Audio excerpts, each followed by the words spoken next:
Тревожността е странно животно. Като психиатър съм научил, че тревожността и първата и братовчетка, паниката, се пораждат от страха. Като поведенчески невролог знам, че основната еволюционна функция на страха е да ни помага да оцеляваме. Всъщност страхът е най-старият механизъм за оцеляване, с който разполагаме. Страхът ни учи да избягваме опасни ситуации за в бъдеще, чрез мозъчен процес, наречен отрицателно подкрепление. Например, ако излезем на натоварена улица, обърнем глава и видим кола, която идва право към нас, ние инстинктивно ще отскочим назад към безопасността на тротуара. Тази страхова реакция ни помага бързо да научим, че улиците са опасни и че трябва да ги доближаваме внимателно. Еволюцията наистина много е опростила нещата за нас.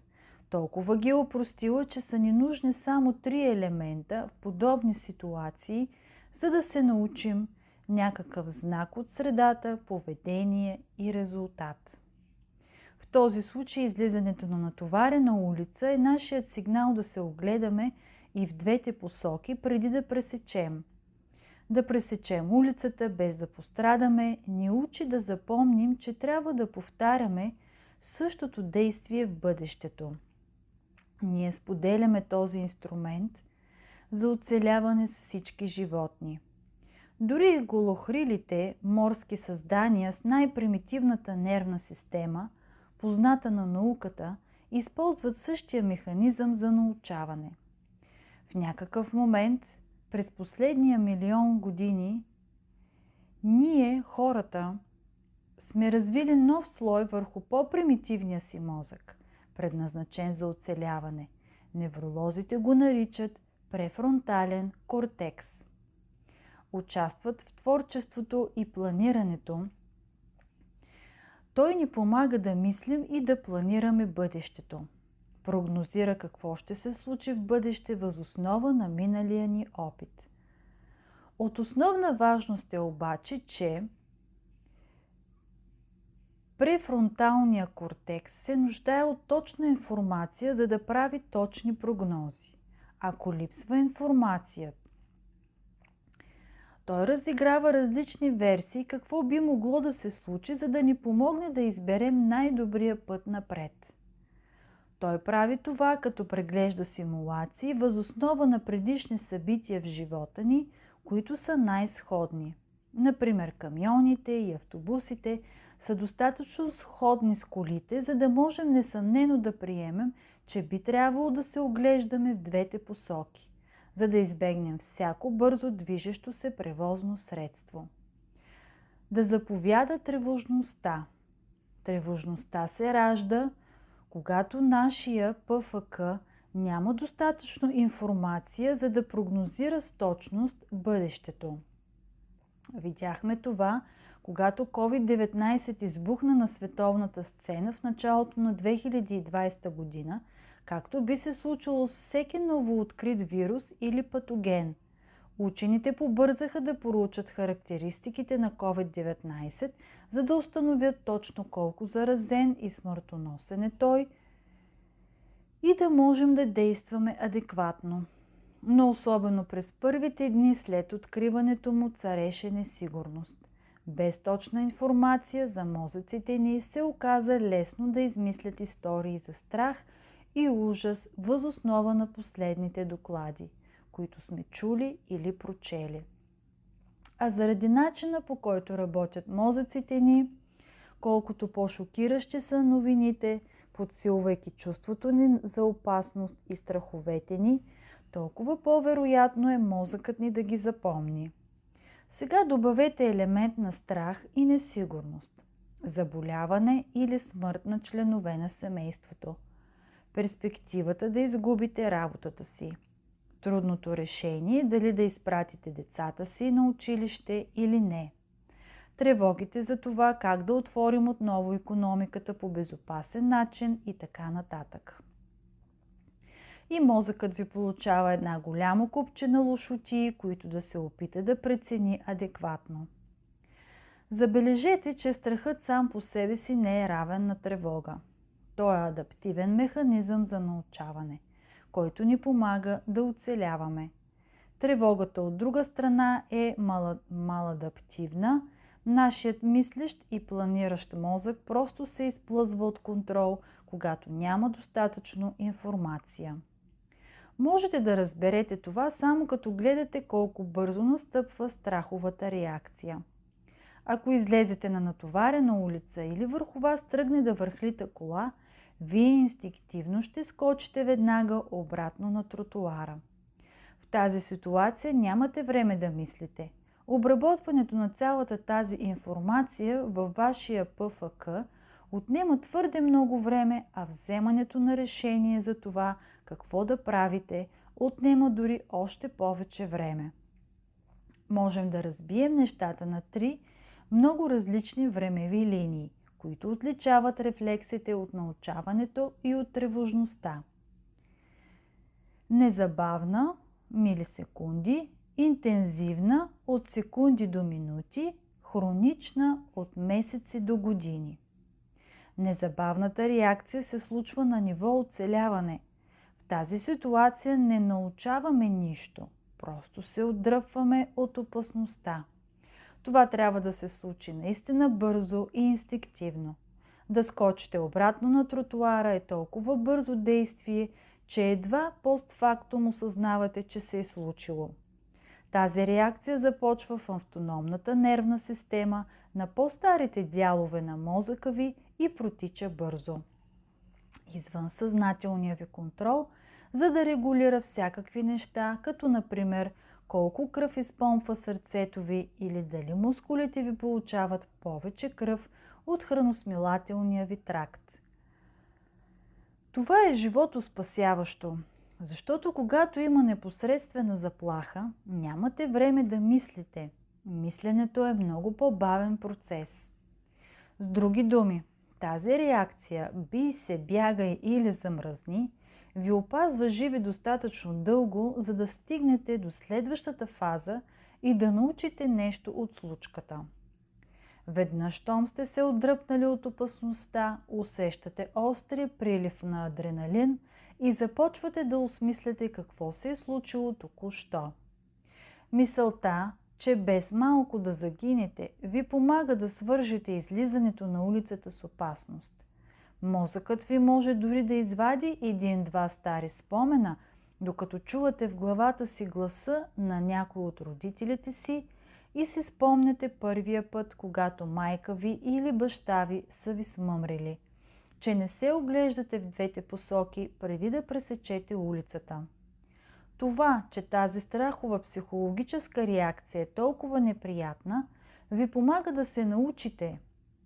Приберете телефона си и се огледайте и в двете посоки преди да пресечете улицата.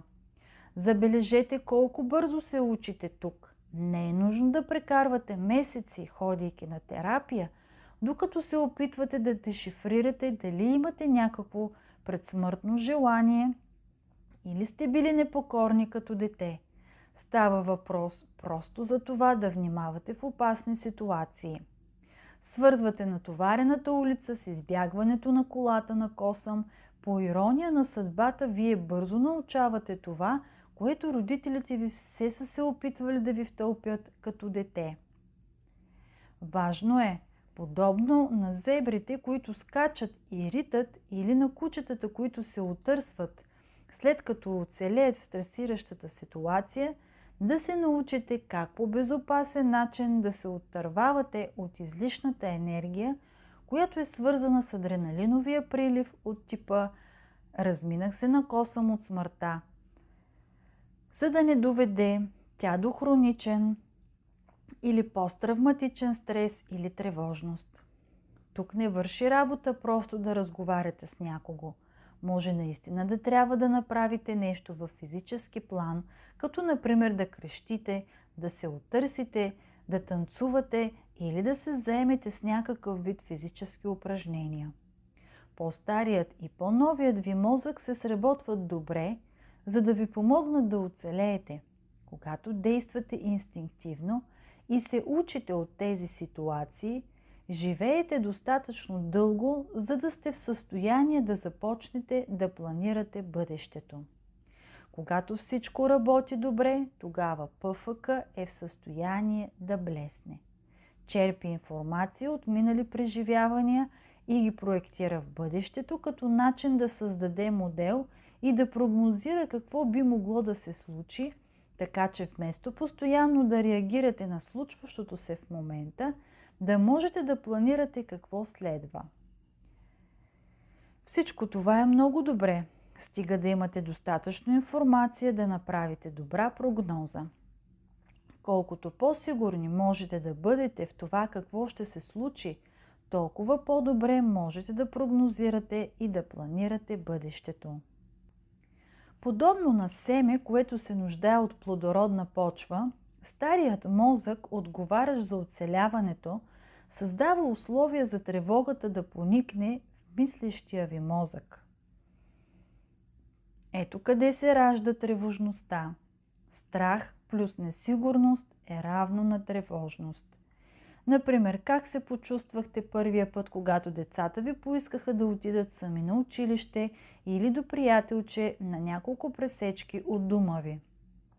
Грижливо сте ги научили как да пресичат улицата безопасно, да не разговарят с непознати и всичко останало. Но в момента, в който са се изгубили от погледа ви, какво е направил мозъкът ви? Веднага е започнал да гъмжи от най-лошите възможни сценарии. В отсъствието на предишен опит или информация, наистина ще ви е трудно да изключите бутона на тревогата и спокойно да планирате бъдещето.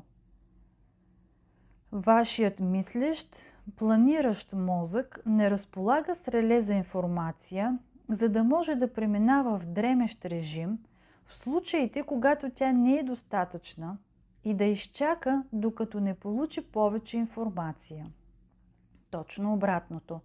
Тревожността ви подтиква към действие. Отиди да ми събереш някаква информация, крещи тя в ушите ви. И вие започвате да се опитвате да си припомните всички шпионски филми, които сте гледали, за да можете тайно да следите децата си, за да се уверите, че са стигнали безопасно до целта си. В общ план изглежда, че по-голямото количество информация би трябвало да е нещо хубаво. В крайна сметка това да знаем повече би трябвало да ни помогне да контролираме нещата по-добре, защото информацията е сила, нали така? При наличието на интернет няма недостиг на информация и все пак точността бива погребана под обема на съдържанието. Когато на практика всеки може да публикува каквото си иска и бива награден не за точност, а за хумор, мрежата бързо се препълва с толкова много информация, че става почти невъзможно да я преровим цялата. Ефектът е точно обратният и не ни помага да чувстваме, че държим нещата под контрол. От научна гледна точка, ефектът на това да разполагаш с твърде много информация, за да вземеш решение, когато планираш нещо, се нарича твърде голям избор. Александър Чернев и колегите му от колежа по мениджмънт Келог към Северозападния университет дори са идентифицирали 3 фактора, които значително намаляват способността на мозъка ни да прави избори. Повишената трудност на задачата, по-сложния набор от избори и по-голямата несигурност. Животът в ерата на денонощната наличност на информация носи със себе си по-голяма сложност просто заради обема й.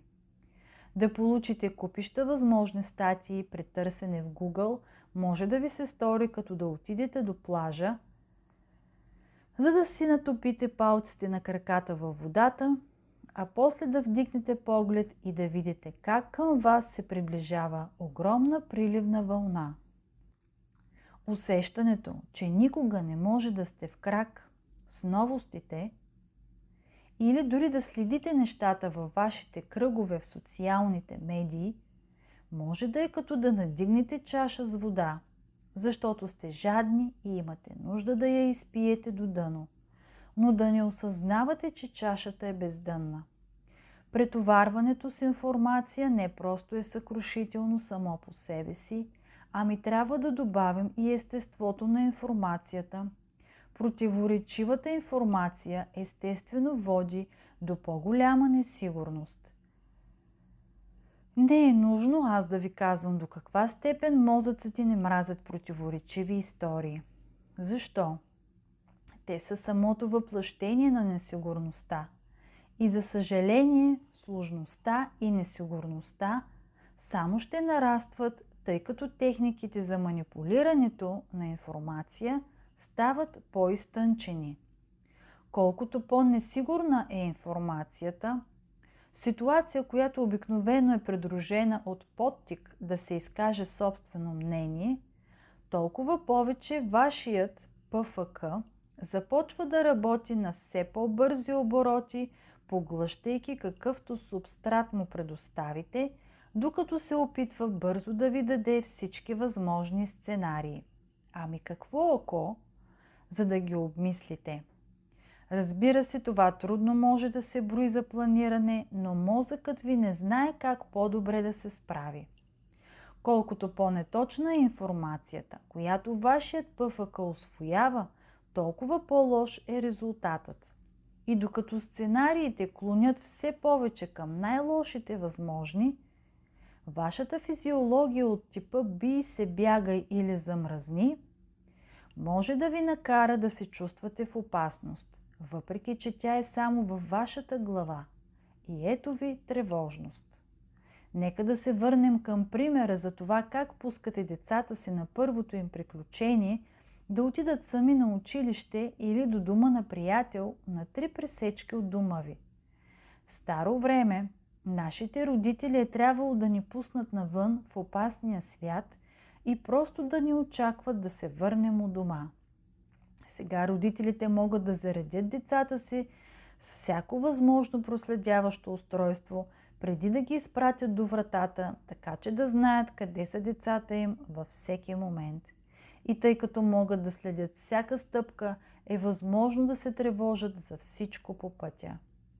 С всяко парченце несигурна информация, мозъкът ни сервира всеки възможен сценарий от типа «Ами какво ако?».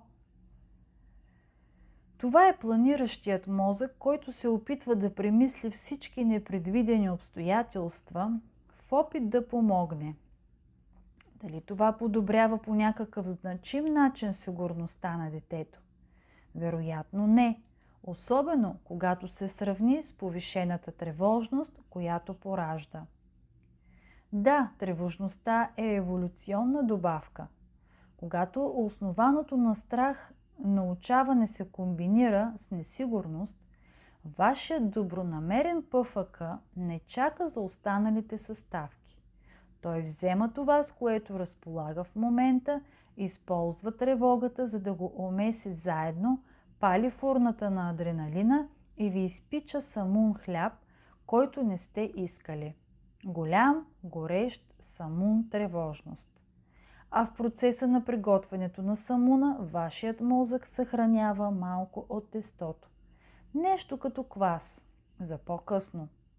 Следващия път, когато планирате нещо, мозъкът ви вади този квас от умствения ви килер и го добавя като основна съставка в сместа, до степен, в която този кисел вкус на кваса надделява над разума, търпението и процеса на събиране на повече информация. Подобно на COVID-19, тревожността